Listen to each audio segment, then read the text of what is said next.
Alright, so for Man of Steel, I'm giving the action 4.5 stars. The action sequences in this movie are some of the best ever put on film. The Kryptonian world engine battle in Smallville is particularly memorable, as is the final battle between Superman and General Zod in Metropolis.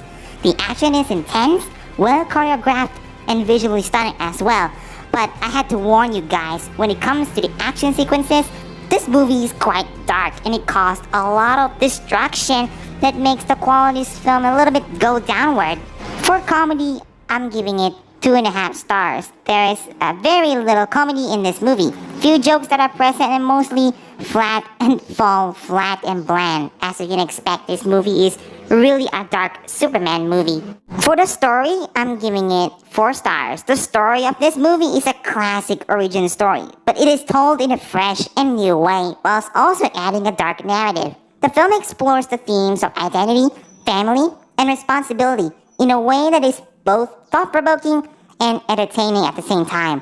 Although there are a few plot points that could have written a lot better. For the suspense, I'm giving it 4 stars. There is a great deal of suspense in this movie. It does a good job of building tension and keeping the audience on the edge of their seats. The final battle between Superman and General Zod is particularly suspenseful, as we have thought that who's gonna win between these two Kryptonians. And for pacing, I'm giving it 3.5 stars. The pacing of this movie is a bit uneven. The film starts off slowly, but it picks up speed as it goes along. The final act is particularly exciting and well-paced. For casual viewers, for the first installment of the DCEU, I'm giving it B. For cinephiles, I'm giving it A. And critically, I'm giving it C. Overall, Man of Steel is an underrated gem. I mean, seriously, it's one of the greatest DCEU films ever made. It's one of the greatest, if not the best, Superman films that ever put up in big screen. Sure, this movie is too dark, too violent, too crazy, and it's not really well when it comes to the brisk pace and some of the story they're giving in.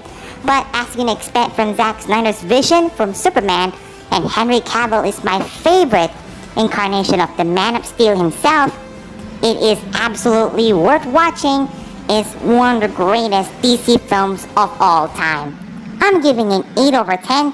Come on, it's an underrated gem. One of the greatest Superman movies. You should add it to your collection at home.